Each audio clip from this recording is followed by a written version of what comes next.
네, 넷플릭스 시리즈물 오징어 게임으로 에미상 남우주연상을 수상한 배우 이정재 씨 오늘 오후에 귀국했습니다. 네, 비영어권 최초로 에미상을 거머쥔 오징어 게임의 수상 의미 또 남은 과제까지 짚어보겠습니다. 김원식 대중문화평론가 나오셨습니다. 어서 오십시오. 네, 안녕하십니까. 안녕하세요. 오징어 게임 이정재 씨 얘기는 굉장히 많이 했습니다만은 그래도 오늘 또 귀국까지 했으니까 다시 한번 짚어보죠. 네, 그렇습니다. 아무리 들어도 뭐 지겹지 않잖아요, 이 내용은. 예. 기분 좋은 뉴스니까요. 예. 에미상 최초로 아시아권에서 받았다. 다시 한번 이게 어떤 정도의 의미인지 알려주시죠. 네, 사실 아시아권에서 이제 처음으로 받은 겁니다. 그래서 아시아 출신 중에 한국 계다, 일본 계다 뭐 이렇게 2, 3세가 이제 받는 경우도 있었거든요. 그렇지만 뭐 예를 들면 아시아 국적을 가지고 있는 배우가 받은 것은 처음이라고 볼 수가 있겠고요. 예. 특히 그곳에서 활동하고 있는 아시아계 배우라 하더라도 받기가 굉장히 힘듭니다. 예를 들면은 산드라 오 같은 경우는 한국계인데 미국과 캐나다에서 활동을 하고 있거든요.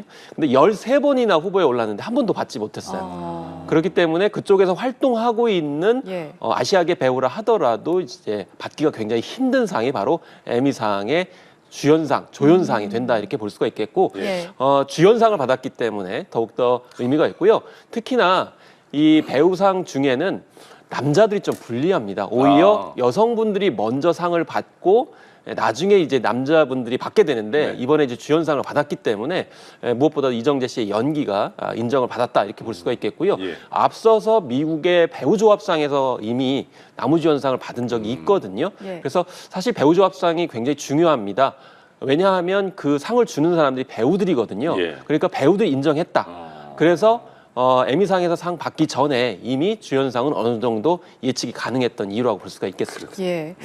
앞서 지금 영화 기생충에서 아카데미상을 받았고 또 올해는 칸 국제영화제에서 송강호 배우 그리고 박찬욱 감독이 상을 탔잖아요. 이렇게 계속해서 국제영화제에서 수상 소식이 들려오는데 이번 앞서 말씀하신 남우주연상도 그렇지만 오징어 게임이 지금 6관왕에 올랐거든요. 에미상에서. 이것도 정말 큰 의미가 있는 거잖아요. 두 가지 의미가 있습니다. 첫 번째는 박찬욱 감독이나 봉준호 감독 같은 경우는 에미상에 진출하기가 힘듭니다.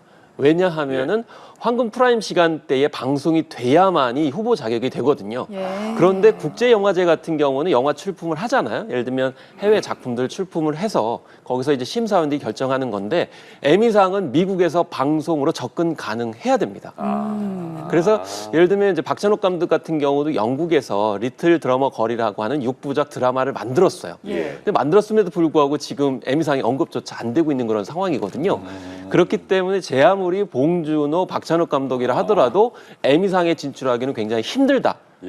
그런 어떤 측면이 있겠고요. 그리고 이번에 6관왕을 받았는데 이제 사전에 9월 4일에 스태프들, 그러니까 기술진에게 주는 상을 4개를 받았습니다. 그래서 프로덕션 디자인상, 시각효과상, 그리고 게스트상, 그리고 이제 그 외에도 이제 스턴트맨들, 그러니까 무술신들을 많이 하거든요. 거기에 관련된 상을 이제 4개를 받았습니다. 그리고 본상에서 작품상과 그리고 이제 배우상을 받았기 때문에 완승이다. 그래서 기술 스태프뿐만이 아니고 본상도 받았기 때문에 골고루 다 받았기 때문에 우리의 제작 역량을 확실하게 인정을 받았다 이렇게 볼 수가 있는 것이죠. 시상식에서 또 화제가 됐던 게 정호연 배우의 그 드레스하고 이제 머리 위에 그 장신구도 화제가 됐고 또 깐부 오영수 배우의 그 꺾기춤도 굉장히 화제가 됐는데 좀 이 두 배우 또 이제 박혜수 배우까지 포함해서 조연상을 받지 못한 게 좀 아쉽긴 하더라고요. 사실 조연이 주연 이상 가는 것이 지금 한국 콘텐츠의 특징이라고 볼 수가 있겠습니다. 윤여정 씨도 아카데미에서 조연상을 받았지만 주연 이상의 화제와 가치평가를 받았거든요. 또 골든글러브에서도 오영수 씨가 조연상을 받으면서 굉장히 많은 어록과 그 연기 세계를 좀 보여줬습니다. 좀 안타까웠던 것은 이번에 조연상에 두 사람이 올라갔거든요. 오영수 배우하고 박혜수 배우가 올라갔는데 상을 못 받았고 또 정호연 씨도 조연상에 후보에 올랐는데 받지 못했어요. 아무래도 이런 점을 보면은 에미상이 공정한 것 같은데 공정하지 않은 거 아닌가. 왜 그래요? 조연상을 안 주나 이런 생각이 좀 많이 들었거든요. 그렇지만은 여전히 오징어 게임 때문에 그 연기로 인해서 화제몰이하는 가운데 정호연 씨가 우리의 전통적인 댕기머리 선을 보였습니다. 지난번에도 선을 보였는데 이번에 선을 보였고요. 또 옷 같은 경우에도 우리가 흔히 익숙한 자개 기법을 활용을 해서 드레스를 만들어서 우리 전통 문화를 또 알렸고 또 이번에 오영수 씨가 이 이후에 파티에서 보여준 그 춤솜씨 굉장했습니다. 아, 파워가 엄청나요. 저거 보세요. 네, 그렇습니다. 그루브라고 하는 건데요. 예. 예. 그래서 70대 노장에도 불구하고 저런 네. 춤사위가 나오거든요. 그래서 역시 대배우다. 왜냐하면 오영수 배우는 지금 연극에서만 200여 작품에 출연했거든요. 그래서 그 배역에 맞게 연기 이 캐릭터를 뿜어내기 위해서 굉장히 노력을 많이 합니다. 예를 들면 댄스도 배우고 춤도 배우고 그 배역에 맞게 굉장히 사전에 훈련을 많이 하시거든요. 예. 그게 묻어나왔다, 자연스럽게. 그래서 본인은 나는 뭐 그렇게 춤을 춘 게 아니고 몸만 살짝 움직였을 뿐이다라고 하는데 그게 묻어나왔다라고 생각할 정도로 역시 대배우답다, 관록이 묻어났다고 생각합니다. 또 에미상의 그런 그 같은 팀의 수상을 또 춤으로 표현해 준 거라는 생각도 들고요. 근데 이제 축하해 주는 거고 사실 오영수 배우는 약간 좀 내려놓으신 분이잖아요. 상을 못 받아도 네네. 네. 그거에 연연하지 않으시고 그런 표현을 하셨기 때문에 그런 맥락에서 춤으로 그 의사를 표현하신 게 아닌가 싶습니다. 네. 그러네요. 황동혁 감독이 수상 소감에서 이제 시즌 2로 다시 이 자리에 오고 싶다 이렇게 얘기를 하기도 했는데 지금 뭐 앞서 시즌 1에서는 무궁화 꽃이 피었습니다. 뭐 달고나 이런 전통적인 어떤 게임 네. 이런 놀이들이 소재가 이슈가 됐는데 시즌 2에서는 저희가 어떤 것들을 좀 예상을 해볼 수 있을까요? 이번에 이제 기자간담회를 했는데 전통 놀이가 이미 다 선택이 됐다라고 얘기를 했고 예. 그거를 네. 발표할 수는 없다라고 언급을 했습니다. 그리고 네. 수상 소감에서는 이게 마지막 수상은 아닐 것이다. 시즌 2로 돌아오겠다 이렇게 네. 이제 언급을 했고요. 이정재 배우는 지금 이제 시나리오를 이제 작업을 다 했다라고 밝혔고 이번에는 이제 구체적으로 얘기했습니다. 내년에 촬영을 해서 2024년에 공개를 하겠다라고 밝혔는데 그러면서 좀 미안하다는 얘기를 했습니다. 이렇게까지 시즌 2를 제작할 줄 모르고 다 죽이게 맞아요. 맞아요. 라는 건데 그렇죠. 특히 정호연 씨 같은 경우는 지금 활약을 많이 해야 된다. 그래서 어떻게 해요, 진짜? 이 설에 따르면은 이제 정호연 씨가 이제 쌍둥이 자매로 나올 것이다. 라는 그런 얘기도 그런 얘기를 하고 있고요. 네. 사실 정호연 배우가 지금 드라마도 찍어야 되고 영화도 찍어야 되고 할리우드에서 활약을 굉장히 많이 해야 돼요. 예. 그러려면 시즌 2에서 다시 출연하게 되면 이게 기운을 또 받게 되는 거거든요. 그런 연장선상이 있지 않을까 이렇게 생각이 드는데 또 알려진 바로는 프론트맨으로 나왔던 이병헌 씨가 좀 더 많이 부각이 될 것이다. 예. 예. 그리고 이정재 씨가 맡은 성기훈 캐릭터가 변화가 있을 것이다. 그러니까 처음에는 좀 약간 어설프게 네. 나왔었지 않습니까? 근데 그 과정을 겪으면서 굉장히 한이 맺혔잖아요.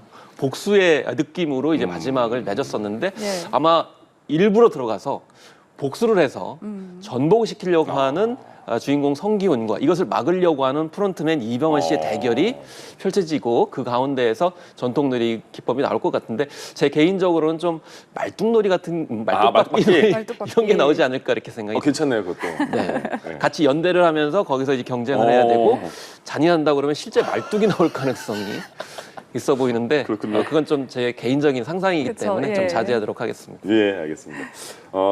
이게 미국인의 뭐 절반 가까이가 오징어 게임 봤다 이런 얘기도 있고요. 근데 그렇습니다. 10명이 10명 중에 6명이 봤다는 통계가 있습니다. 그 언어가 정말 다른데 보통 그 언어의 장벽도 굉장히 높았잖아요. 네. 그래서 뭐 1cm의 그 장벽, 언어의 장벽을 넘는 게 뭐 되게 어려웠다 이런 얘기도 나올 정도인데 이렇게 오징어 게임에 다른 나라의 언어로 쓰이는 그런 이 드라마를 선택한 미국인들 어떻게 봐야 될까요? 사실 미국인들은 네. 다른 나라에 관심이 없어요. 네. 왜냐하면 웬만한 건 다 갖추고 있고 예. 또 나라가 크기 때문에 외부에 대한 관심이 덜할 수밖에 네. 없는 거거든요. 근데 이번에 오징어 게임을 통해 하나의 진리 아닌 진리를 확인했습니다. 재미있고 보고 싶은 거는 자막을 통해서라도 보는 그런 시청 행태가 지금 온라인 OTT 문화에서 이제 확립이 되고 있다. 그리고 특히 10대, 20대 같은 경우는 아시아나 제3세계 콘텐츠에 굉장히 관심이 많습니다. 근데 그동안에는 그 어떤 중간 장애물들이 많았기 때문에 10대, 20대가 그런 콘텐츠를 직접 볼 수 있는 계기가 없었죠. 예를 들면 우리나라의 방송 프로그램이 미국 진출하려면 단계가 굉장히 복잡하고 시간이 뭐 한 3, 4년 지나다 보면 트렌드가 바뀌어 버리거든요. 그렇죠. 예. 그런데 온라인 동영상 플랫폼, 그러니까 우리가 인터넷이 자유자재로 이렇게 구동이 되는 상황 속에서는 즉시 우리 드라마들이 진출할 수 있기 때문에 가능하다. 그래서 오징어 게임뿐만 아니고 이번에 이상한 변호사 우영우 같은 경우도 우리나라에서 제작되고 방영이 먼저 되고 미국에 진출했는데 바로 또 세계 1위를 하는 그런 기록을 썼거든요. 예. 그렇기 때문에 우리 우수한 컨텐츠들을 바로바로 세계인들과 호흡할 수 있고 또 전 세계적으로 팬들이 재미있는 거라면은 자막에 상관없이 보려고 하는 자세가 돼 있다. 예. 그렇기 때문에 우리한테는 굉장히 중요한 기회가 되고 있다는 점에서 굉장히 고무적이라고 할 수가 있겠습니다. 예. 이번 성과가 이 오징어 게임이라는 작품이 자체가 갖고 있는 어떤 그런 가치, 뭐 이런 의미도 중요할 것 같은데 또 동시에 넷플릭스라는 어떻게 보면 이제 글로벌 플랫폼 시장과 연결이 되면서 이렇게 좀 시너지 효과가 난 네. 거지 않습니까? 그렇습니다. 이 점도 좀 중요할 것 같아요. 맞습니다. 이번 네. 에미상 같은 경우에도 놀라운 거는 원래 이제 프라임 시간대, 그러니까 저녁 시간대에 이제 방송됐던 프로그램을 통해서 시상하는 이제 방식입니다. 여러 예. 가지 방식이 있는데 이번에 이제 핵심적인 본상에 들어간 거거든요. 예. 그러면은 저녁 시간대 방송된 것만 가지고 이제 시상을 해야 되는데 온라인에서 방송한 것도 지금 심사를 하고 있는 상황이란 말이죠. 그렇기 때문에 이제 넷플릭스가 그렇게 전 세계적으로 제작했던 콘텐츠를 선을 보일 수 있는 장을 펼쳐줬고, 그리고 지금 현재 OTT들이 경쟁을 벌이고 있습니다.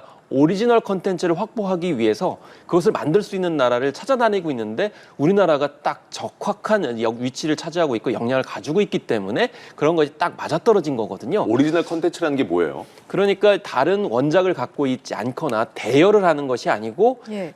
스스로 기획을 하고 투자를 해가지고 만드는 겁니다. 예. 좀 더 이제 구체적으로 말씀드리면 넷플릭스 같은 경우 원래 비디오 대여점을 운영했던 회사입니다. 예를 들면은 디즈니에서 만화 영화를 빌려다가 예. 틀어서 이제 이용자들한테 요금을 받고 해주는 거였는데 너무 이제 넷플릭스가 잘 나가다 보니까 넷플릭스가 난 대여해줄 수가 없어. 라고 하다 보니까 넷플릭스가 이제 급해진 거죠. 예. 자기들 스스로 콘텐츠를 갖는 게 중요하겠다.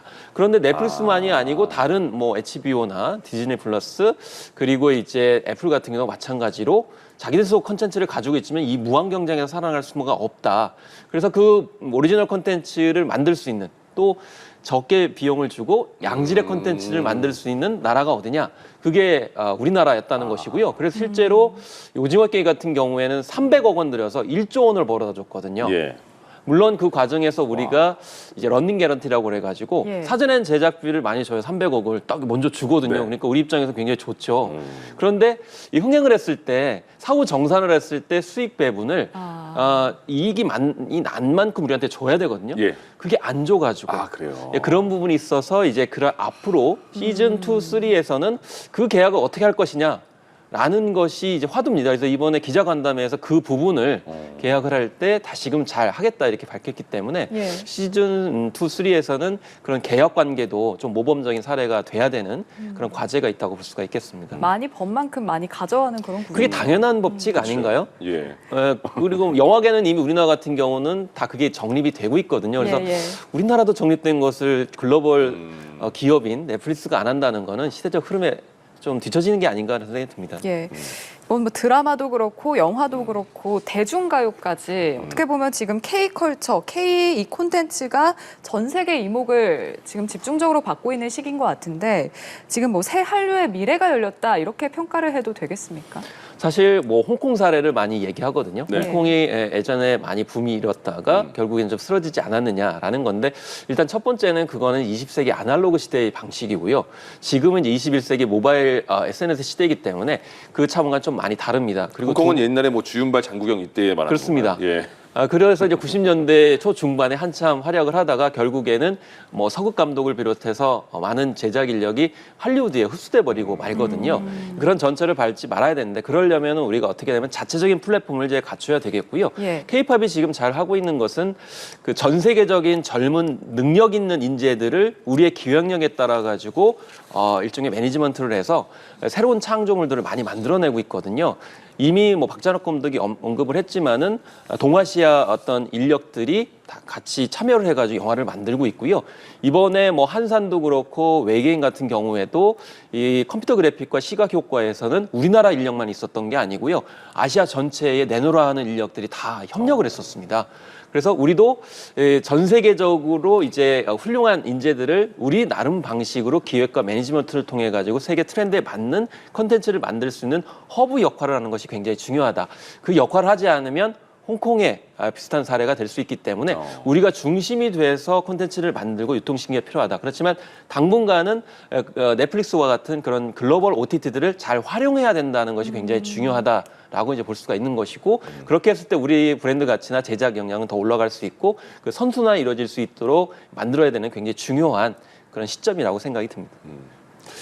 그 지금 잘하고 한류 지금 열풍 세계를 많이 끌고 있으니까 잘하는데 굳이 뭐 추가로 어떤 게 부족합니까?라는 질문은 좀 뭐할 것 같습니다만은 그래도 뭐 한마디 또 추가한다면 네. 뭐 있을까요? 사실 이제 코로나19 상황 속에서 좀 아쉬운 건 뭐냐면 새로운 신예 감독이나 제작 인력들이 발굴되지 못했습니다. 새로운 작품들이 계속 선을 보였어야 되는데 지금 한국 영화만 해도 뭐 200여 편이 창고에 지금 쌓여 있는 그런 상황이거든요. 네. 그래서 신예 그런 기술 스태프들 포함해서 이제 감독들을 좀 적극 발굴하고 선을 보일 수 있는 기회가 많이 주어져야 되겠고요.